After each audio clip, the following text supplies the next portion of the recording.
Friends, જય માતાજી, જય શ્રી કૃષ્ણ. તો આજે આપણે ઠંડો ઠંડો બદામ શેક બનાવીશું. ચાલો બનાવીએ. તો ગાઈઝ, આપણે બદામ શેક બનાવવાનો છે. તો આપણે એક તપેલી લીધી છે. હવે આ મેં ગોલ્ડ લીધું છે, 500 ની બે છે. 1 લીટર દૂધ લીધું છે.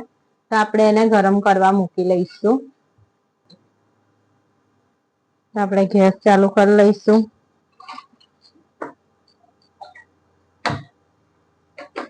તો ગેસ ચાલુ થઈ ગયો છે આપણો. તો ત્યાં સુધી આપણે બીજી આગળની પ્રોસેસ કરી લઈશું.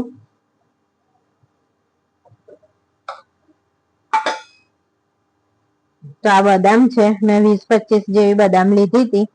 તો મેં સવારે એને પલાળી દીધી હતી પાણીમાં. તો તમે 2 કલાકમાં તમારે પલળી જશે બદામ. મેં સવારે જ પલાળી છે બદામ. તો આપણે ફોલી લઈશું બદામને. તો આપણે ગેસ થોડો ધીરો કરી લઈશું. તો ગાઈઝ, આપણી બદામ છોલાઈ ગઈ છે. તો આપણે થોડુંક દૂધ આની માંથી રેડી લઈશું. થોડુંક જ રેડીશું, જેથી આપણે પીસાઈ જાય બદામ સરસ. હવે આપણે પીસી લાવીશું. આ દૂધ છે તેની મેં આપણે કસ્ટર્ડ પાવડર ઉમેરી લઈશું.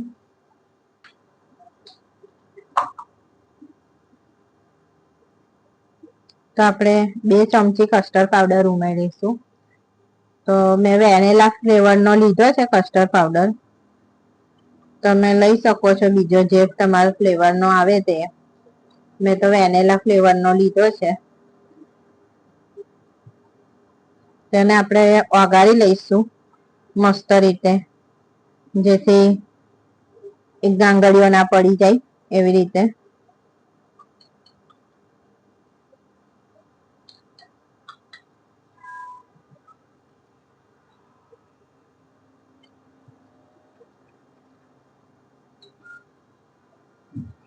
તો આપણું દૂધ બી થઈ ગયું છે. તો આપણે હવે એની મયા બદામની પેસ્ટ ઉમેરી દઈશું. આજે આપણી બદામની પેસ્ટ થઈ છે તે ઉમેરી લઈશું. તો ચાલો ઉમેરી લઈએ. આપણું દૂધ થઈ ગયું છે. તો આપણે હવે બદામની પેસ્ટ ઉમેરી લઈશું આમાં.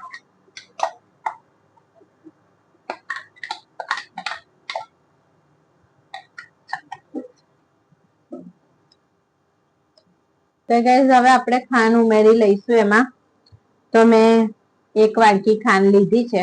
તમે તમારા હિસાબથી નાખી શકો છો. મેં 1 વાટકી ખાંડ લીધી છે. તમારે ઓછું ગળ્યું કરવું હોય તો તમે ઓછી ખાંડ નાખી શકો છો, અડધી વાટકી.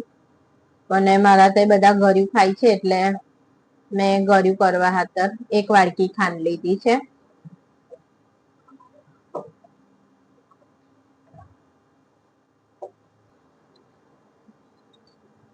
તો આપણે ધીરે ધીરે ઉમેરી લઈશું.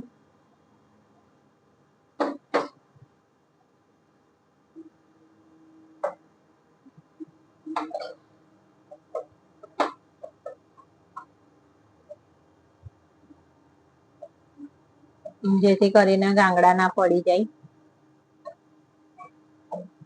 હલાવતા જઈશું ને ઉમેરતા જઈશું તો મસ્તનું ઉમેરાઈ જશે.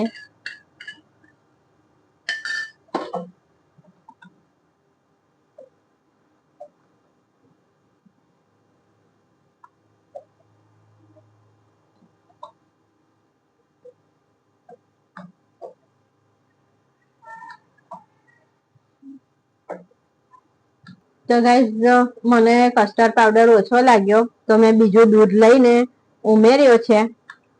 કેમ કે આપણું આજે જાડું થયું નહીં, એટલે આપણે 4 ચમચી કસ્ટર્ડ પાવડર ઉમેર્યો છે મેં.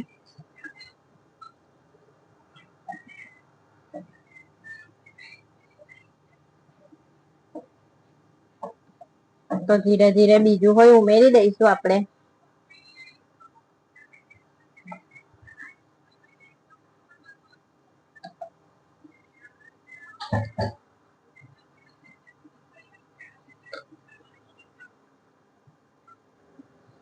તો ગાઈઝ, તમે જોઈ શકો છો કે આપણું થોડું જાડું થવા માંડ્યું છે હવે. તો મેં કલર ઉમેર્યો નથી, કેસર છે નહીં એટલે, અને આપણા કસ્ટર્ડ પાવડર થી જ મારે કલર આવી ગયો છે, એટલે આપણે કલર કે હળદર ઉમેરવાની કઈ જરૂર પડી નથી મારે. તો હવે આપણે બદામ ઉમેરી લઈશું કાપેલી ઉપરથી, અને થોડીક જ વારમાં ગેસ બંધ કરી દઈશું.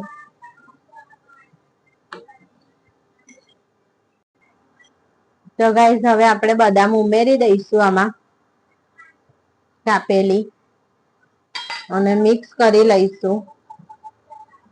અને રૂમ ટેમ્પરેચર પર આવશે પછી આપણે ફ્રીજમાં મૂકીશું, એટલે 2 કલાક પછી આપણું ઠંડુ થઈ રહેશે. આપણે ડાયરેક્ટ ફ્રીજમાં નહીં મુકાય ગરમ ગરમ, એટલે તો આપણે ગેસ બંધ કરી દઈશું. તો હવે આપણે ઠંડુ કરીને પછી મળીએ. આપણું બદામ શેક તૈયાર છે. તો ઠંડુ ઠંડુ બદામ શેક. તો વિડીયો ગમ્યો હોય તો લાઈક કરજો અને અમારી ચેનલને સબસ્ક્રાઈબ કરજો. તો આપણે જોઈએ કે હવે કેવું બન્યું છે. તો મારા છોકરાને હું ટેસ્ટ કરાવું છું.